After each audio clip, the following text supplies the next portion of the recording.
Hello students, usually हम पास होने के लिए ये देखते हैं कि हमें 100 आउट ऑफ 35 मार्क्स चाहिए, पर काफ़ी सारे स्टूडेंट्स को ये पता नहीं है कि इस बार जो महाराष्ट्र बोर्ड का रूल है वो थोड़ा सा चेंज हो चुका है। अगर आप ध्यान से देखेंगे, अगर मैं स्पेसिफिकली साइंस स्ट्रीम की बात करूं तो आपके पास ये सारे सब्जेक्ट्स हैं, फिज़िक्स है, केमिस्ट्री है,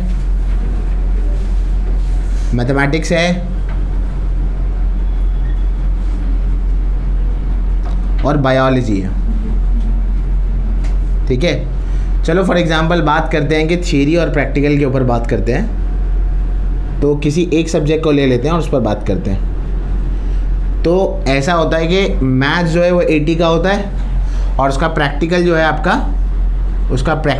20 का होता है। बट फिज़िक्स में थियरी 70 का होता है, प्रैक्टिकल 30 का होता है। इसमें भी 70-30 ऐसा ही कुछ रेशियो बैठता है और इसमें भी कुछ 70-30 ऐसा ही कुछ रेशियो बैठता है।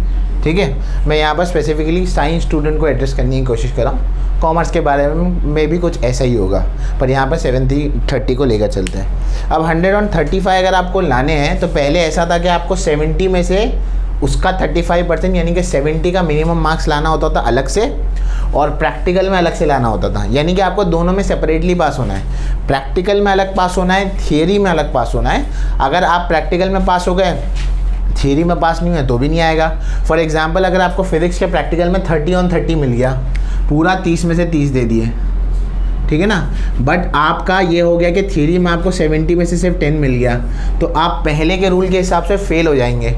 क्यों? क्योंकि आपको दोनों में सेपरेटली पास होना और एक मिनिमम मार्क्स लेना है। बट इस बार के रूल के हिसाब से अगर आप देखेंगे तो 70 और 10 को ऐड कीजिए, 30 और 10 को ऐड कीजिए तो कितना हो जाएगा? 40 हो जाएगा।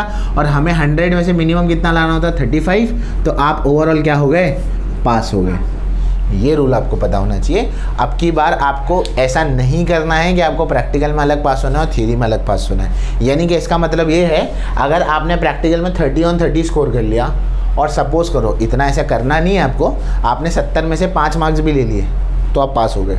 ठीक है, यानी आप थियरी में सिर्फ 70 में से 5 लाएंगे और वहाँ पर पूरा 30 लाएंगे, यू आर डन, आप पास हो गए। तो आपको ये बात याद रखनी है कि कंबाइंड पासिंग का रूल कुछ ऐसा बनेगा। तो आप प्रैक्टिकल में मैक्सिमम मार्क्स स्कोर करने की कोशिश करें। इन केस आपका थियरी बहुत ज़्यादा प्रिपेयर नहीं है या आपको लगता है कि आप अभी थियरी एग्ज़ाम में पास होने का आपको इतना कॉन्फिडेंस नहीं है, तो प्रैक्टिकल को बहुत अच्छे से दें। और कॉलेज में इंटरनली यूजुअली मार्क्स दे दिए जाते हैं, आपको मिलते ही हैं मार्क्स। अगर आपने सारे काम अच्छे से किए हैं तो प्रैक्टिकल्स वगैरह भी आपके अच्छे से हो जाते हैं, और यूजुअली प्रैक्टिकल्स में ज़्यादा नंबर ऑफ़ स्कोर्स ही मिलता है। तो इस बात को आपको ध्यान रखना है, और यही जो है आपको कंबाइंड पासिंग रूल कहलाता है। इसे हम कहते हैं कंबाइंड पासिंग रूल कहते हैं।